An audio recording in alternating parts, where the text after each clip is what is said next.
Radhe Radhe guys, welcome to my YouTube channel. तो आज हम 2-3 ईयर ओल्ड बेबी के शर्ट की कटिंग और स्टिचिंग दोनों करेंगे। तो यहाँ पे मैंने फ़ोल्ड करके फैब्रिक रखा हुआ है। ऊपर मैंने बैक वाला पोर्शन रखा हुआ है, नीचे फ्रंट वाला। तो बैक वाले की विड्थ मैंने 7 इंच ली है, फ्रंट वाले की 8 इंच और शर्ट की लंबाई 15 इंच। यहाँ पे हम शोल्डर मार्क करेंगे। शोल्डर 4.5 पे मैंने मार्क किया है। अब यहाँ पे मैंने उसको डाउन कर दिया है 0.75 इंचेस, ये देखिए। फिर यहाँ पे डाउन करने के बाद फिर से आर्म होल मैंने 4.5 इंच पे मार्क कर दिया है। इस तरीके से मार्क करने के बाद आप गोल वाला शेप दे दीजिएगा यहाँ पे। अब आपको क्या करना है, आगे क्या कर रही हूँ मैं, हाँ, तो यहाँ पे मैंने, अच्छा, यहाँ पे मैं उसका मिड मार्क कर रही थी कि कहाँ से वो राउंड लेना है, आर्म होल का बीच मिड मार्क। चेस्ट यहाँ पे मैंने लिया है 11 इंचेस, फिर उसको बढ़ा के मैंने 1 इंच और बढ़ा दिया। 11 मतलब 5.5 और एक और ऐड कर दो उसमें तो 6.5। चेस्ट यहाँ पे 1 इंच मतलब लूजिंग छोड़ के 6.5 पे मार्क कर दिया। यहाँ पे मैंने ये आर्म होल की कटिंग कर दी है। ये सब अपन पहले मार्क कर चुके हैं। तो ये आर्म होल कट करने के बाद ये जो मैंने डाउन किया था वो भी यहाँ पे मैंने कट कर दिया है, ये देखिए, ये हो गया है। और नीचे से मैंने हल्का सा साइड में से कटिंग किया है ताकि हल्का सा साइड में से शेप अच्छा आता है उससे। और यहाँ पे मैं फ्रंट वाले आर्म होल को हल्का सा डीप कट कर रही हूँ।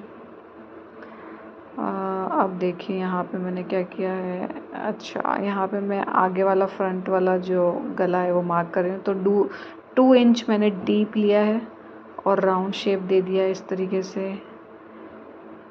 तो ये कट हो गया हमारा फ्रंट वाला। बैक वाला मैंने अभी नहीं काटा है गला, उसकी कटिंग हम बाद में करेंगे।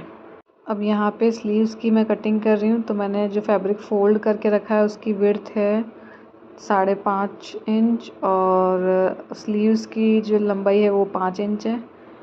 तो इस तरीके से आप स्लीव्स की कटिंग कर दीजिएगा, बहुत इजी है। मतलब 2 इंच उसको अंदर मार्क करके और फिर हल्का सा गोल वाला शेप देके कट कर दीजिएगा, बहुत इजी है। अब यहाँ पे हम सभी चीज़ों को जोड़ देंगे जो हमने अभी कटिंग करी है इस तरीके से। तो यहाँ पे हम फ्रंट पोर्शन रेडी करने के लिए इस तरीके से 2 पट्टियाँ लेंगे और यहाँ पे 1 इंच पे मार्क किया मैंने। ये यहाँ पे 1 इंच पे दोनों साइड मार्क कर दिया फ्रंट में और यहाँ से इस तरीके से सिलाई लगा देंगे। तो अभी सिलाई लगाने के बाद हम जो पट्टी है वो उसको उलट देंगे तो वो अंदर की साइड चली जाएगी। इस तरीके से फ्रंट हमारा आगे वाला पोर्शन रेडी है। अब दोनों के शोल्डर को अटैच कर दिया है मैंने यहाँ पे। शोल्डर अटैच करने के बाद हम स्लीव्स अटैच करेंगे। स्लीव्स तो आपको पता है मैं कैसे अटैच करती हूँ, पहले सेंटर से चालू करती हूँ मैं, क्योंकि मुझे वो इजी लगता है। तो सेंटर से दोनों तरफ पहले स्टार्ट करती हूँ, सेंटर से ही मुझे इजी लगता है। यहाँ पे मैं बैक वाला नेक की कटिंग कर रही हूँ। तो उसको आप ऐसे फोल्ड करके रखना और हल्का सा काटना है बिल्कुल, क्योंकि जो एक्स्ट्रा कपड़ा लगेगा ना आपको वही काटना है। देखिए, अब यहाँ पे आपको कॉलर बनानी है। तो यहाँ पे नापी है मैंने कॉलर, तो 5 इंचेस आई है। तो मैंने एक कपड़ा लिया है जिसकी चौड़ाई 6 इंच है और लंबाई तो आप अब डिसाइड कर सकते हो। जैसे कि यहाँ पे 5 इंच की कॉलर है ना, तो 5 के बाद थोड़ा सा 2 पॉइंट और बढ़ा के ले लेना, तो क्योंकि सिलाई में जाएगा ना वो, इसलिए। और इस तरीके से हल्का सा तिरछा शेप देके कट कर देना है। अब यहाँ पे साइड में सिलाई देके और एक ऐसे फोल्ड करना है। देखिए मैंने ऊपर वाला फोल्ड किया है, नीचे वाला तो हम कॉलर और शर्ट को जोड़ेंगे ना, तो एक तो उसमें चला जाएगा और एक मैंने पहले से फोल्ड कर दिया है। इस तरीके से कॉलर अच्छा सा आपने कोने निकाल के अब यहाँ पे ज्वाइन करना है। तो पहले हम दोनों के सेंटर मार्क कर लेते हैं। ये देखिए, कॉलर का भी सेंटर और शर्ट की बैक वाले नेक का भी शोल्डर।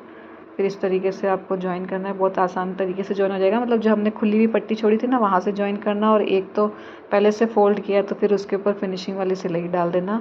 अब कुछ नहीं बचा है, अब तो सिर्फ साइड में से आपको फिटिंग वाला धागा लगाना है और नीचे से शर्ट को फोल्ड करनी है। तो इस तरीके से ये बहुत ही इजी है। मतलब आप ट्राई करोगे ना तो आपको लगेगा सच में कि बहुत आसानी से बन जाती है। और ये देखिए, इस तरीके से यहाँ पे हल्का सा ये कॉलर के नीचे जो होता है ना, ये पैटर्न थोड़ा सा अलग है पर बहुत सुंदर लगता है। मैंने अपनी डॉटर को पहना के एक रील भी डाली, तो प्लीज़ आप लोग देखिएगा और लाइक और सब्सक्राइब ज़रूर करिएगा अगर आपको मेरा वीडियो पसंद आया है तो। Thank you for watching.